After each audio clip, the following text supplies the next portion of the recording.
Tudo bom, pessoal? Então, o vídeo de hoje nós vamos tratar de uma questão do Enem. Então, eu vou começar um trabalho assim em cima dessas questões do Enem. Então, colocando a questão, a gente lê o texto, né? Que o Enem traz muito texto, né?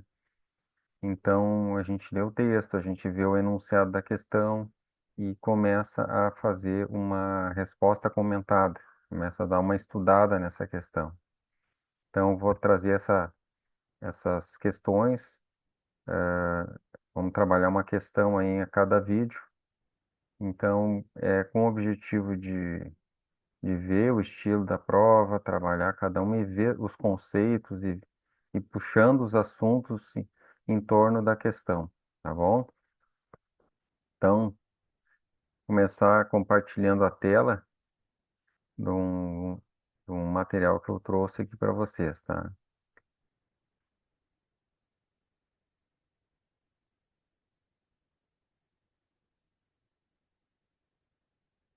Então, a questão é a questão do 20, tá? Do Enem 2024, caderno azul. Então, eu vou ler o texto aqui. Sempre passo nervoso quando leio minha crônica neste jornal e percebo que escapuliu a palavra coisa em alguma frase. Acontece que coisa está entre as coisas mais deliciosas do mundo. O primeiro banho da minha filha foi embalado pela minha voz dizendo ao fundo: Cuidado, ela ainda é uma coisinha tão pequena. Viu só que amor? Nunca vi coisa assim. O amor que não dá conta de explicação é a coisa em seu esplendor e excelência. Alguma coisa acontece no meu coração. É a frase mais bonita que alguém já disse sobre São Paulo. E quando Caetano, citado aqui pela terceira vez para defender a dimensão poética da coisa, diz coisa linda, nós sabemos que nenhuma palavra definiria de forma mais profunda e literária o quão bela e amada uma coisa pode ser. Coisar é o verbo de quem está com pressa ou tem lapsos de memória. E para quando mexe qualquer coisa dentro doida, e que coisa magnífica poder se expressar tal qual Caetano Veloso. Agora chega, porque esse papo já tá qualquer coisa. Eu já tô para lá de Marrakech. Então, esse é o texto, né, dessa questão 20. Então, existe ali o enunciado da questão. Então, que nós temos ali, então, o recurso utilizado na progressão textual para garantir a unidade temática dessa crônica é a. Então, nós temos ali as alternativas. Então, o recurso utilizado na progressão textual, então já tem um conceito aí para a gente falar um pouquinho, para garantir a unidade temática. Então, vejam bem, até, para poder trabalhar, né, a questão, a gente tem que entender um pouco o enunciado e, às vezes, alguns conceitos que esse enunciado traz, né? É a letra A, intertextualidade, marcada pela citação de versos de letras de canções. Metalinguagem, marcada pela referência à escrita de crônicas pela autora. Reiteração, marcada pela repetição de uma determinada palavra e de seus cognatos. Conexão, marcada pela presença dos conectores lógicos quando e porquê entre orações. Pronominalização, marcada pela retomada de minha filha tem um namorado ruim pelos pronomes ela e lo. Então, como é que a gente vai resolver, né, essa questão se a gente não souber o que que são esses conceitos? Então, por isso que o Enem, ele ela é uma prova, né, e ela requer muito conhecimento por parte do aluno, porque não é só uma interpretação, né? Ele tem que saber muitas coisas que as questões elas vão trazendo muitos conceitos e muito conhecimento em torno dela. Então, primeiramente ali, ó, quando fala o recurso utilizado na progressão textual, então o que que é progressão textual, né? Vamos falar um pouquinho sobre progressão textual e unidade temática, para entender o enunciado primeiramente, tá? Então, progressão textual é a forma como as ideias são organizadas e desenvolvidas ao longo de um texto, de modo a garantir a coesão e coerência. É um processo de construção da argumentação em que um pensamento conduz naturalmente ao próximo. Então, o que é a progressão textual? É a organização das ideias do texto. Como é que elas são organizadas, né? Então, quando você vai falar, a gente tem que organizar o pensamento, né? Não sai uma coisa na frente da outra, uma coisa não combina com a outra. A mesma coisa o texto. A coesão. A coesão é a união, né, dos termos, das frases, dos parágrafos também, né? Tudo isso aí tem que ter uma coesão. Vai ter, vão ter palavras que vão fazer a união, vão fazer, mostrar os traços ali, né, da escrita. Então, vocês vão poder usar conjunções, vão usar até pronomes substantivos para fazer retomadas, né? Vão utilizar preposições, vão utilizar ali algumas palavras que vai dar o sentido ali da frase, da oração. Então, tudo isso aí vai dar uma coerência, né? E a coerência é você falar uma coisa e continuar falando dela, não se contrapor, falar uma ideia e daqui a pouco você fala uma outra coisa, você não está sendo coerente. Então, tem que ter uma linha de pensamento no seu texto, tá? Que é um processo de construção da argumentação, né? Então, pessoal, então isso é progressão textual, tá? Unidade temática, né? O próprio nome diz, né? Unidade temática, né? A união do texto, todo o texto em torno do tema que está sendo desenvolvido, né? A reunião dessas ideias, dessas informações em torno desse assunto principal. Vai ajudar a transmitir uma mensagem clara, senão você começa a fugir do tema e aí seu texto fica confuso, né? Então, ali, voltando ali no conceito, né? Então, sabendo agora o que que é progressão textual e unidade temática, a pergunta ali, o recurso utilizado na progressão textual, né, para dar essa progressão textual no texto, para garantir a unidade temática, falar da mesma coisa, falar do mesmo assunto, dessa crônica é o quê, né? Agora vamos estudar um pouquinho sobre o que que é intertextualidade, o que que é metalinguagem, o que que é reiteração, essa conexão, essa pronomização ali. Daí depois eu vou dar um tempinho para vocês pensarem qual é a alternativa correta, tá? Então vamos lá. Intertextualidade. Intertextualidade, então, é a relação entre textos. O próprio nome diz entre, textualidade entre textos, tá? Então, quando um texto tem relação com outro, ele cita outro, ele se inspira no outro, né? Ela pode ser explícita, ou seja, está mostrando ali, está falando dentro do texto qual é o outro texto, ou implícita, né? Pode mostrar algo que você vai, ó, olhar lá aquele texto e vai lembrar do outro, né? Não necessariamente citando aquele outro texto. Pode ocorrer em diferentes linguagens e mídias, né?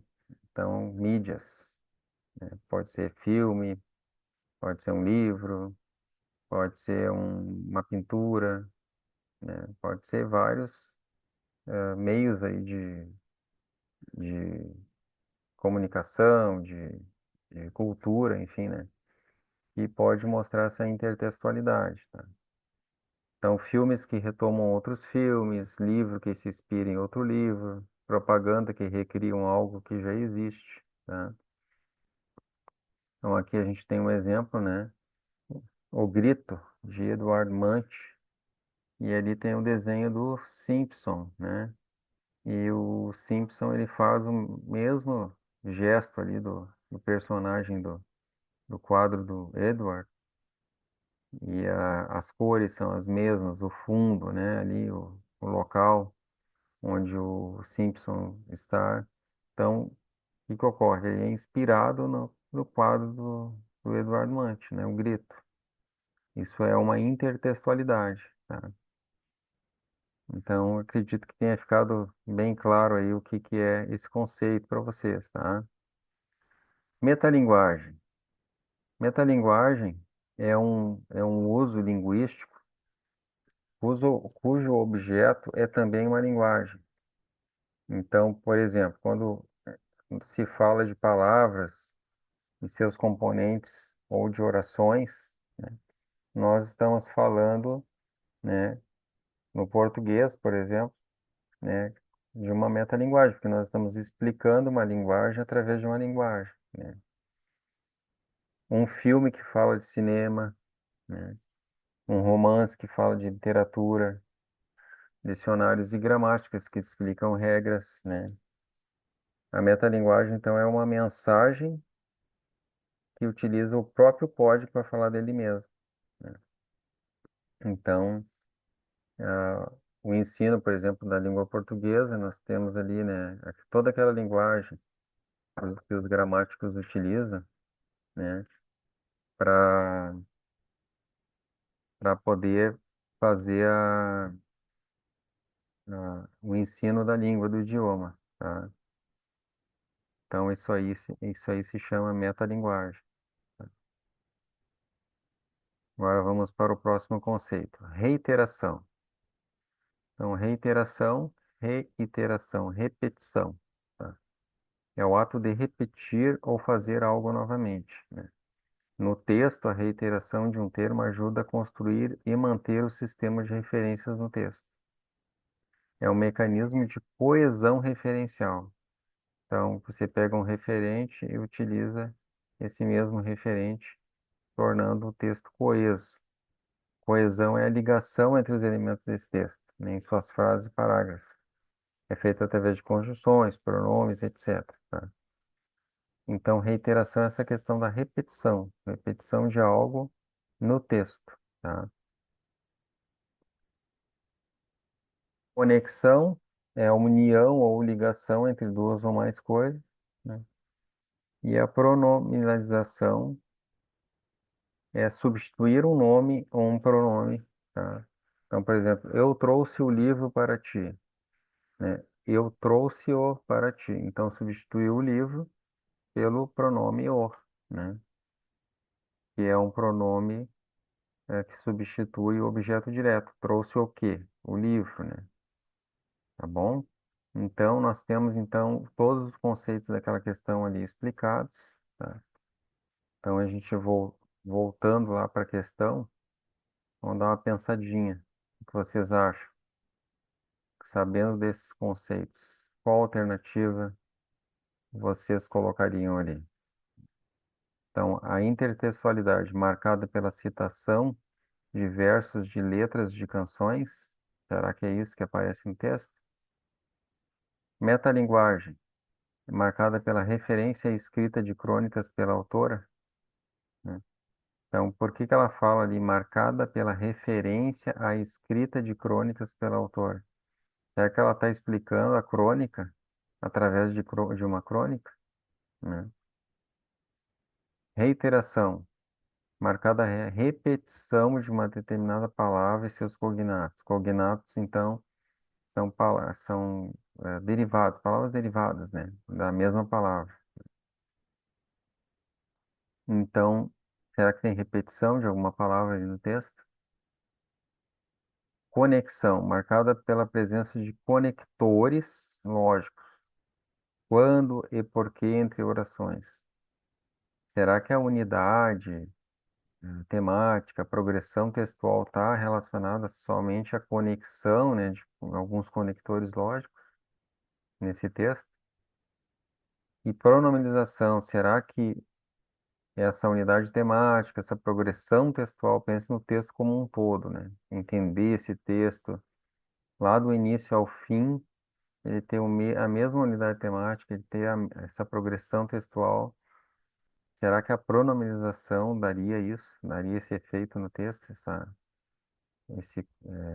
Ia garantir tudo isso no texto?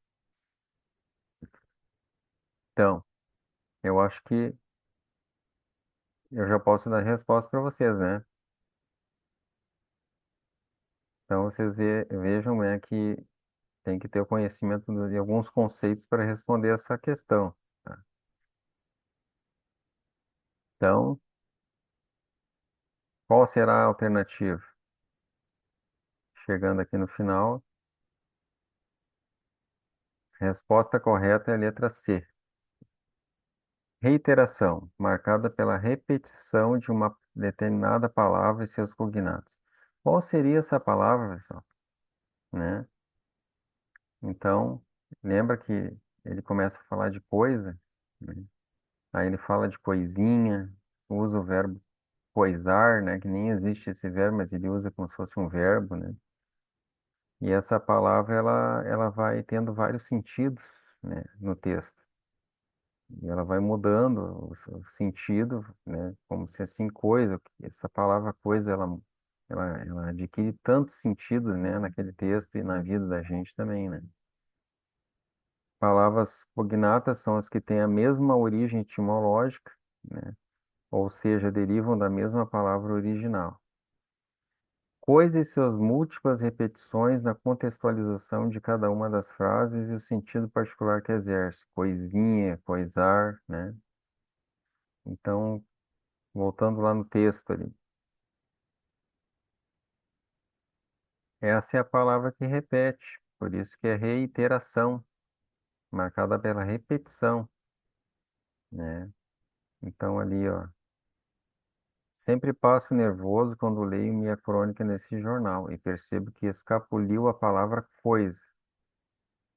E aí ele diz ali, acontece que coisa está entre as coisas mais deliciosas do mundo, né? Ó, o primeiro banho da minha filha foi embalado pela minha voz dizendo ao fundo, cuidado, ela ainda é uma coisinha tão pequena, né? Que coisa não é, aqui não é não é só o objeto, né? Uma coisinha tão pequena é algo pequenininho, uma pessoa pequenininha, né? Ali, o amor que não dá conta de explicação é a coisa em seu esplendor e excelência. Então, ali, como se fosse algo em seu esplendor e excelência, né? Alguma coisa acontece no meu coração, algum fato, algum sentimento acontece no meu coração. Veja bem que já tem um outro sentido ali, né? É a frase mais bonita que alguém já disse sobre São Paulo. E quando Caetano, citado aqui pela terceira vez para defender a dimensão poética da coisa, diz coisa linda, né? Então, pode se referir a alguém, né? A uma situação, enfim. Então, caracterizado ali por algo lindo, né? E ali diz, ó, nós sabemos que nenhuma palavra definiria de forma mais profunda e literária o quão bela e amada uma coisa pode ser. Coisar como verbo, né? E por aí vai. Então, vocês vejam que essa palavra coisa, ela vai, ao longo de todo o texto, né? A palavra vai adquirindo novos sentidos e ele vai citando ali algumas frases para caracterizar esse sentido da palavra. E é ela que dá essa unidade temática no texto. E fala do mesmo assunto, né? Unidade temática e dá progressão textual também, tá? Pessoal, então, vocês percebem então que a gente tem que estudar um pouquinho, além só de uma simples interpretação de texto, a gente precisa ter conhecimento de alguns conceitos, né? Para poder responder. Então ficou essa questão de hoje, tá, analisada. Aos poucos eu vou pegando uma outra questão e vamos colocando assim, vamos fazendo uma análise para vocês entenderem um pouquinho de o estilo da prova, como é que as coisas são apresentadas nessa prova e praticando e aprendendo esses conceitos, porque o conceito que foi ensinado aqui, ele vai aparecer em outras questões, de outra forma. Esse conceito de metalinguagem aparece muito, né, nas questões. A intertextualidade aparece muito nas questões. Se você entender esses conceitos, que serviu para essa questão aqui, mas pode servir para outras questões também. Você está se preparando para a prova, para essa prova, para qualquer outra prova, tá bom? Pessoal, então é isso aí. Espero que vocês tenham gostado da aula de hoje, tá? Curtam, compartilhem, tá? E até a próxima aula. Um grande abraço para todos.